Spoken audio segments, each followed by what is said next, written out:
என்னதான் சார் நடந்துச்சிங்க ஒரே கலவரமா இருக்கு? அதான் வேற எதுவும் இல்லை. அராஜகத்தை ஒட்டுமொத்தமாக திராவிட முன்னேற்ற கழகம் நம்பி இருக்கு. நாங்கள் மக்களை நம்பி இருக்கிறோம், ஜனநாயகத்தை நம்பி இருக்கிறோம்.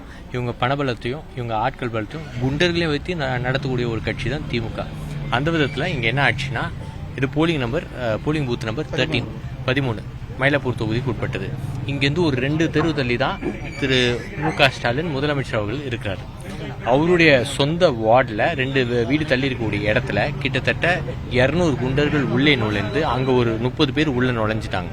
உள்ளே நுழைந்து நார்மலாக போயிட்டு இருந்த ஒரு எலெக்ஷன் ப்ராசஸில் அவங்க உள்ளே நுழைஞ்சி அவங்க கள்ள ஓட்டு போடுகின்ற விதத்தில் ஒட்டுமொத்தமாக எங்களுடைய ஏஜென்ட் எல்லாரையும் தள்ளிவிட்டு அடித்து, அதுக்கப்புறம் அவங்களோட பிஜேபியோட ஏஜென்ட்ஸ் எல்லாம் இருக்காங்க, அவங்களையும் தள்ளிவிட்டு அடித்து அந்த நடவடிக்கையில் ஈடுபட்டு அதன் வாயிலாக பார்த்தோன்னா உள்ளே போல் ட்ரிங்கிங் பண்ணியிருக்காங்க.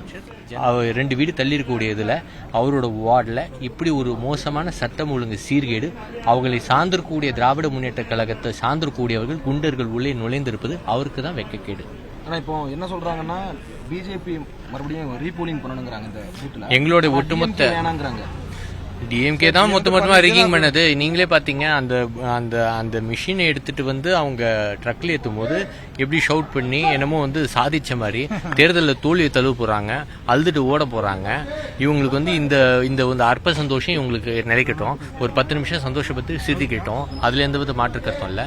ஜனநாயக ரீதியில எங்களை பொறுத்த வரைக்கும் ஏடிஎம்கே சார்பாக நானும் மாவட்ட கலைச்சர் எல்லாருமே நாங்கள் உள்ளே ஏஆர்ஓ இருந்தாங்க, ஏஆர்ஓ கிட்ட பேசிட்டு அதுக்கப்புறம் உண்டான நடவடிக்கை என்ன, நாங்கள் கம்ப்ளைண்ட் கொடுத்துருக்கேன். போலிங் பூத் ஏஜென்ட் அவங்களும் கம்ப்ளைண்ட் கொடுத்துருக்காங்க. ஸோ எங்களோட ஒட்டுமொத்த ஏம் என்னவென்று சொன்னால், இங்கே கண்டிப்பாக போல் ரீபூத் பண்ணி ஆகணும், ரீபோலிங் கண்டிப்பாக பண்ணி ஆகணும். அதிகாரிகள் என்ன சார் சொன்னாங்க? எது உத்தரவாதம் கொடுத்துருக்காங்களா உங்களுக்கு? கம்ப்ளைண்ட், அதாவது ஒரு இன்சிடென்ட் ஒன்று நடந்து, ஒரு அன்டுவர்ட் இன்சிடென்ட் ஒன்று நடந்திருக்கு. அந்த அன்டுவர்ட் இன்சிடென்ட் நடந்ததுக்கு அப்புறம் அதை பேஸ் பண்ணி கம்ப்ளைண்ட்லாம் வாங்கியிருக்காங்க. நம்ம ஒருத்தரோட வாக்கு மூலமும் வாங்கியிருக்காங்க. அதுக்கப்புறம் பொறுத்தவரையில் தகுந்த நடவடிக்கை எடுப்பது என்று சொல்லியிருக்கிறாங்க. நாளைக்கு ஆர்ஓ மீட் பண்ணுறதுக்கு வாய்ப்பு பிஜேபி மீட் பண்ண இல்லை, நாளைக்கு இன்வெஸ்டிகேஷன் பொறுத்தவரையில் நடந்துட்டு நாங்கள் மாவட்டத்தில் எல்லாருமே டிஸ்கஸ் பண்ணி கண்டிப்பாக நாங்கள் ஆர்ஓ சந்திச்சு, ஏன்னா இது சாதாரண விஷயம் கிடையாது. இது வாக்கு நடக்கல. முதல் 6 மணி வரை சட்டப்பிரகாரம் வாக்கு நடக்கணும், 5:30 மணி வரைக்கும் தான் நடந்திருக்கு. ஒட்டுமொத்த ஜனநாயக நடந்த வாக்கே தவறானது. அப்ப அதுக்கு மீண்டும் ரீபோலிங் வைக்கிறதுக்கான ஒரு வாய்ப்புகள் கொடுக்கணும். நான் கேட்கிறேன், மக்கள் ஜனநாயகமா வாக்களிக்கணும். 6 மணி வரைக்கும் முறைப்படி இந்த புத்திரம் நடக்கல. அது எல்லாத்துக்கும் அவங்க அதிகாரிகளுக்கு எல்லாத்துக்குமே தெரியும், எல்லாருக்கும் தெரியும். ஏன்னா அங்க ரெவடிகள் நுழைஞ்சு அராஜகம் பண்ணிட்டு, அதுக்கப்புறம் சீல் பண்றது கூட ஏஜென்ட்ஸ் இல்லாத நிலைமையில தான் ஜனநாயக விரோதமாக சீல் பண்ணி அந்த பொறுத்தவரை அந்த ப்ராசஸ் எல்லாமே நடந்திருக்கு. சீலிங் அப்ப பூத் ஏஜென்ட்ஸ் கண்டிப்பாக இருக்கணும். யாரெல்லாம் கேண்டிடேட்ஸ் ரெப்ரசன்டேட்டிவ் அவங்க கண்டிப்பாக இருக்கணும்.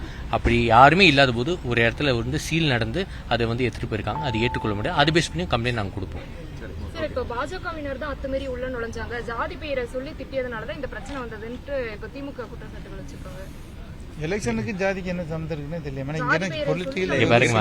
அதாவது எப்படின்னா, ஒரு அதிகமா இருக்கக்கூடிய பகுதி நாங்க இப்படி ஜனநாயக உரிமை பறிக்கப்பட்டிருக்கின்ற விதத்துல நாங்க எடுத்து நாங்க உங்ககிட்ட சொல்றோம். அதுக்கு நடுவில் திமுக சொன்ன வெர்ஷன், பிஜேபி சொன்ன வெர்ஷன், அவங்கவுங்க வெர்ஷன் அவங்கவுங்களே சொல்லட்டும். அது அவங்களோட இஷ்டங்க. அதெல்லாம் நாங்கள் நியாயமாக இதான் சொல்கிறோம். எங்களுக்கு இது ஒரு தீர்வு காண வேண்டும். ரீபூத்து நடக்கணும், வேறு எதுவுமே கிடையாது.